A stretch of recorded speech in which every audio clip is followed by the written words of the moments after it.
Yo, yo, yo, sup party people. I said people, right?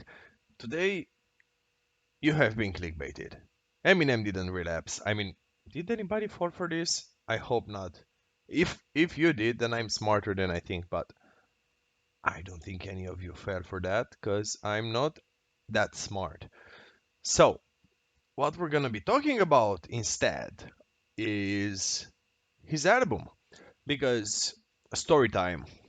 I recently went on a trip to Helsinki, and basically I had connected flights to Helsinki and from Helsinki. So while going to Munich and from Munich to Helsinki, I re-listened to the Relapse album, basically on each flight, and on the way back only through the Munich to Bucharest airport airport flight.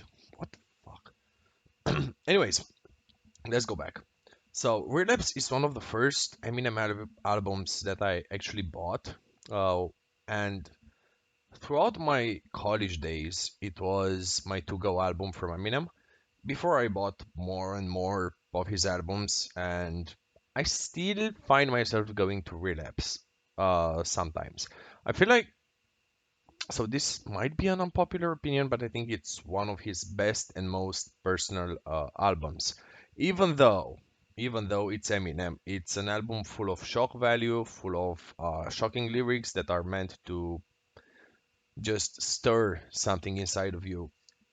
A very good wordplay, very good lyrics, basically, but shocking lyrics, lyrics that sometimes make your skin crawl. Now, let's take a look at it a little bit. Let's talk about the tracks and the general feel of the album because it's one of those albums that are very strange in terms that, and I've seen it mostly with Eminem.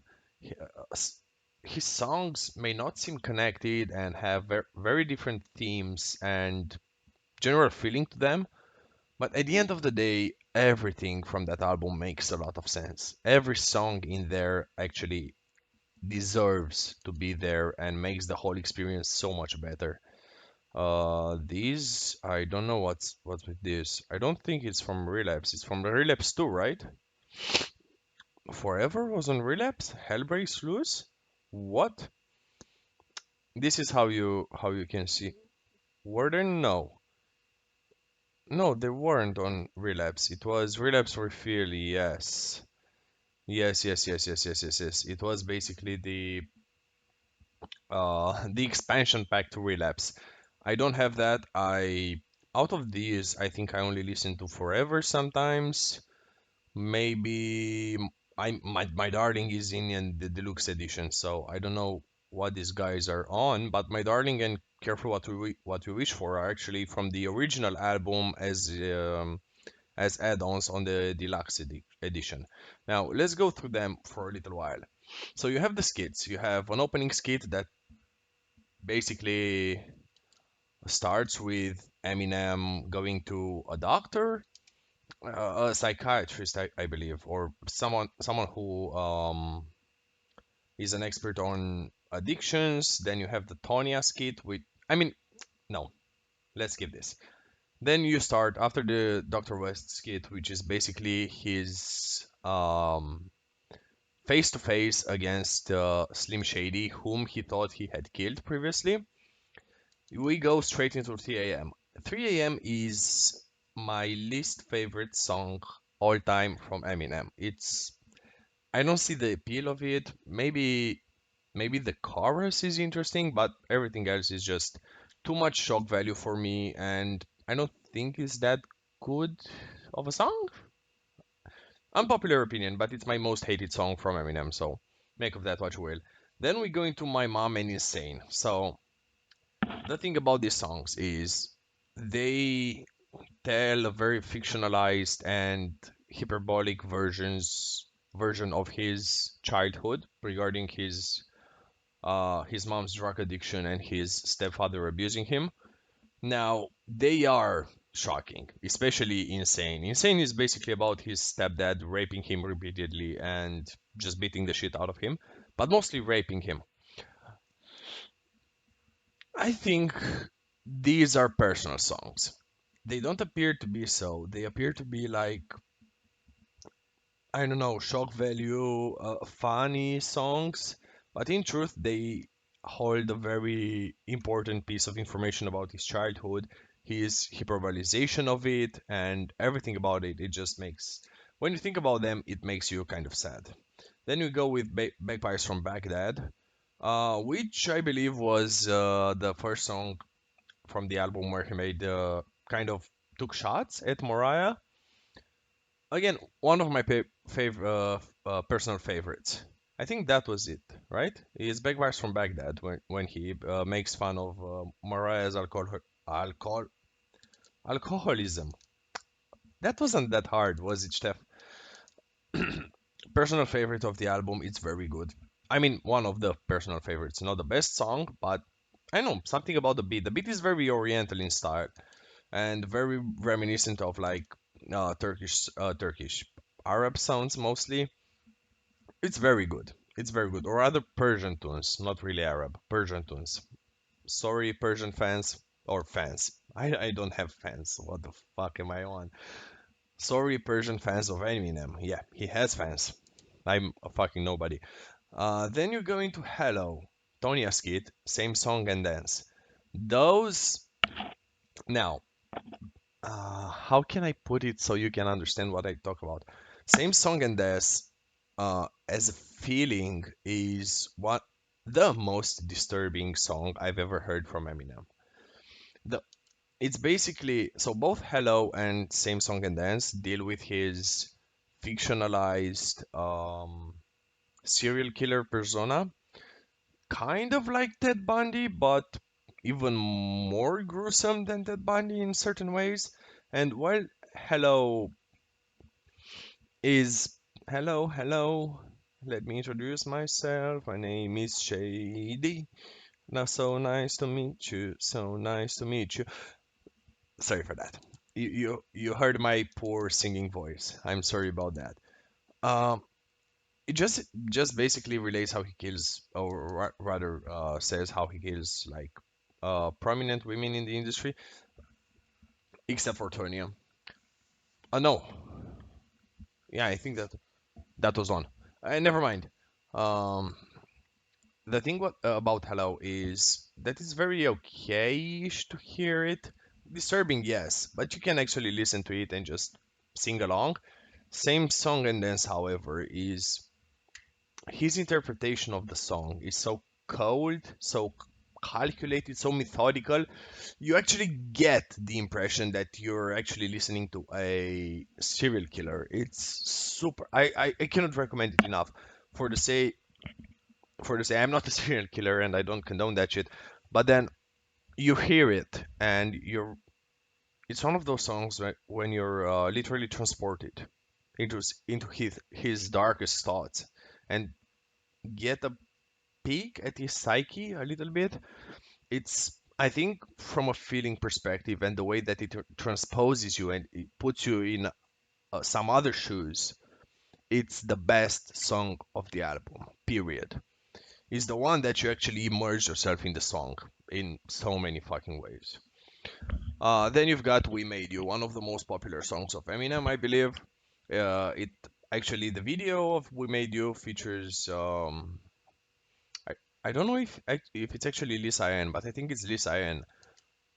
Male viewers of me will know who Lisa Ann is, hopefully. Otherwise, I'm so sorry for you, you sheltered children.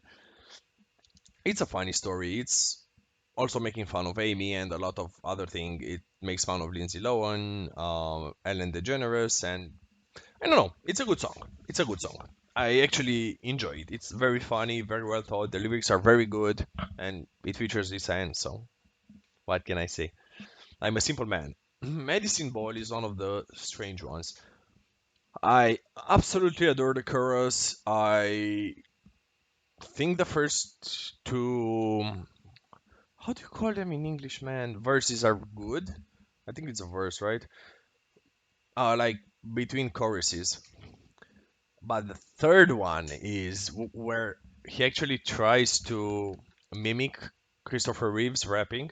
It's crazy, crazy. Very good, but crazily interesting and crazily unique.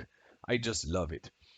The Paul skit is, your regular Paul just telling Eminem that, I cannot do this for you, my friend. I'm sorry, you're just too crazy for me. I'm done. And he's never done. Then we go with Stay Wide Awake. Stay Wide Awake. Oh, right.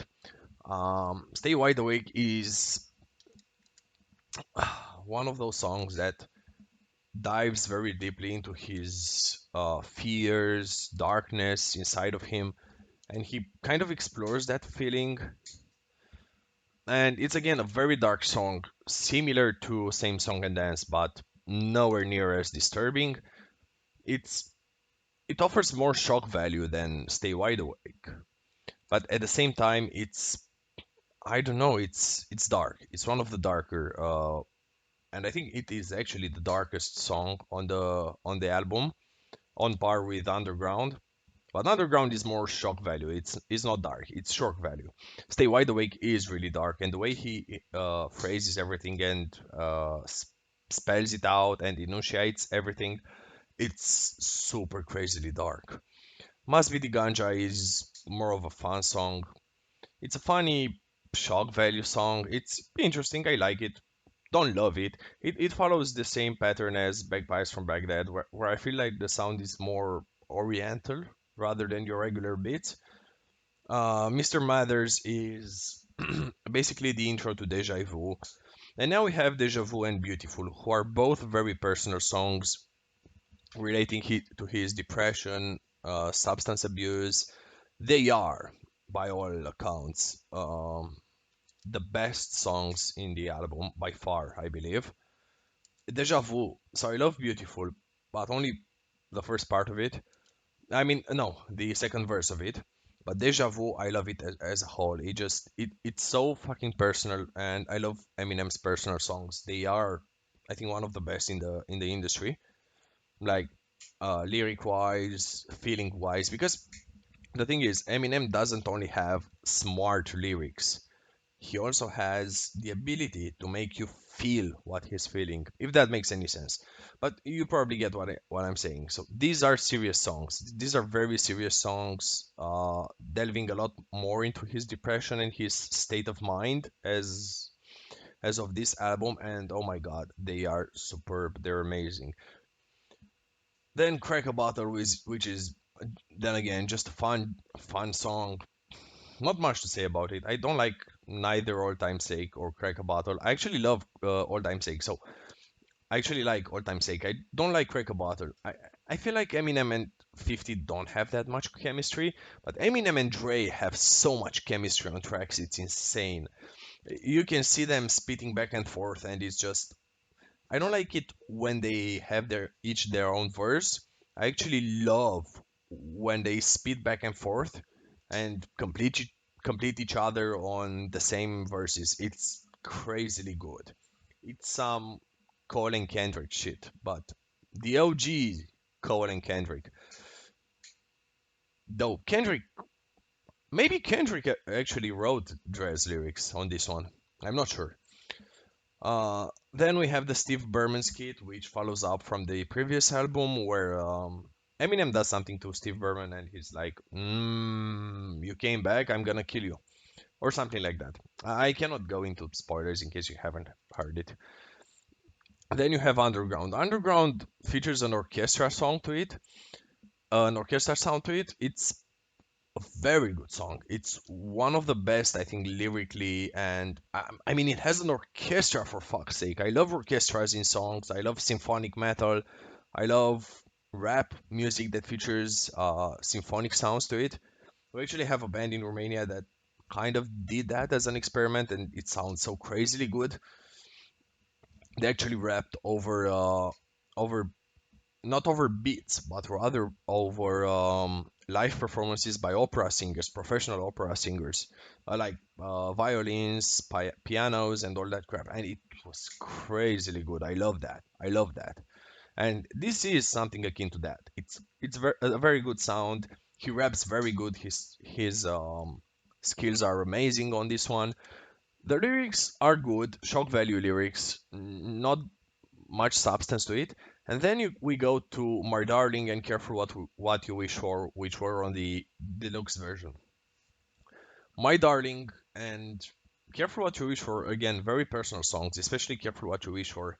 It uh, it basically spells out his relationship with his fame and the level that he is at, and his richness. He acknowledges how much of a hypocrite he's become, how much this whole shit changed him for the worst in his opinion, and how he was expecting everything to be different, but didn't happen.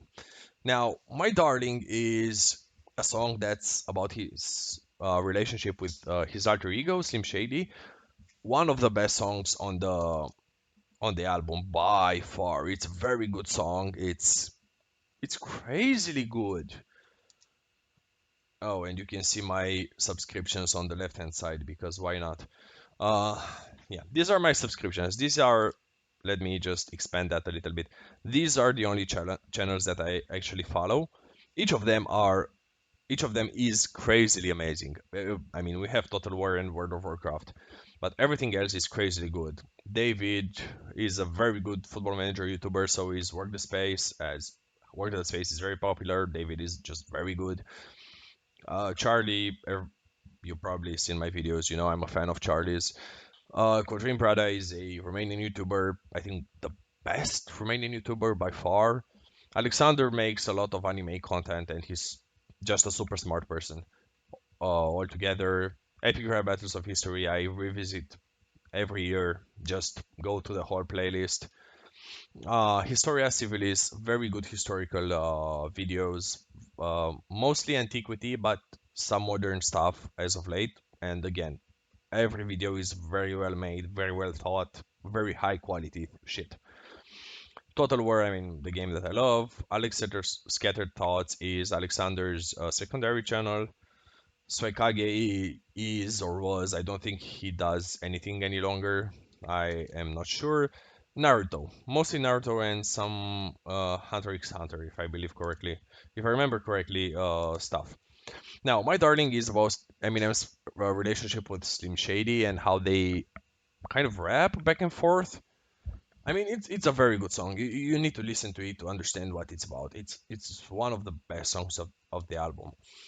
And as a conclusion, because yes, this video also has a conclusion, believe it or not. I'm not rambling only about this album. I don't know how you'll receive this video, to be fair.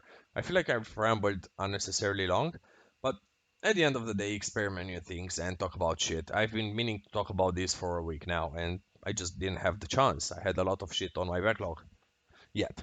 So, this is one of my favorite Eminem albums, if not the favorite. I've had the chance to listen to it 3 times in the space of 1 week, like the whole album, and it's just great. It's a great experience, especially since I don't know if you've noticed about Eminem albums. Every song is very well placed in the track list because they all blend into each other and they all make sense to listen to them consequently, one after another, one after another. So yeah, this is it. If you haven't listened to it, give it a shot.